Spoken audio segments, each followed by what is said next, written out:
എല്ലാവർക്കും സുജീസ് വ്ലോഗിലേക്ക് സ്വാഗതം. നമ്മളിന്ന് ഉണ്ടാക്കാൻ പോകുന്നത് വളരെ ടേസ്റ്റി ആയിട്ടുള്ളൊരു കോവയ്ക്ക അച്ചാറാണ്. അതിനായി കോവയ്ക്ക നന്നായി കഴുകി വൃത്തിയാക്കി എടുക്കുക.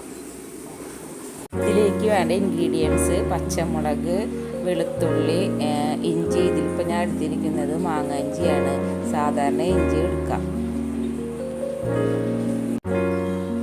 മുളക് പൊടി, മഞ്ഞൾപ്പൊടി, കായത്തിൻ്റെ പൊടി, ഉലുവ പൊടിച്ചത്, ഉപ്പ്. കോവയ്ക്ക വട്ടത്തിലായി അരിഞ്ഞെടുക്കുക. ചീനച്ചട്ടി ചൂടായാൽ നല്ലെണ്ണ ഒഴിച്ച് കോവയ്ക്ക വഴറ്റി മാറ്റി വയ്ക്കുക.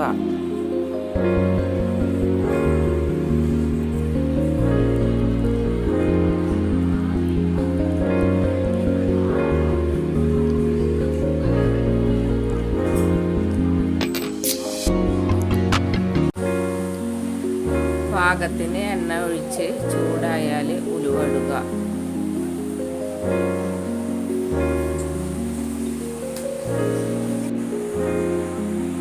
ഉലുവ മൂപ്പായാൽ കടുക് ഇടുക.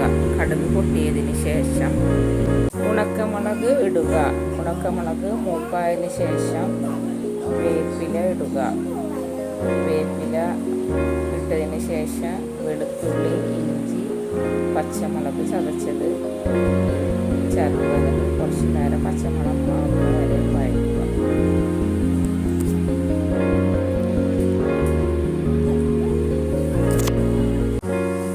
രണ്ട് സ്പൂണ് മുളക് പൊടി, 1/4 ടീസ്പൂണ് മഞ്ഞൾപ്പൊടി, 1 സ്പൂണ് ഉലുവപ്പൊടി, 1/4 ടീസ്പൂണ് കായപ്പൊടി,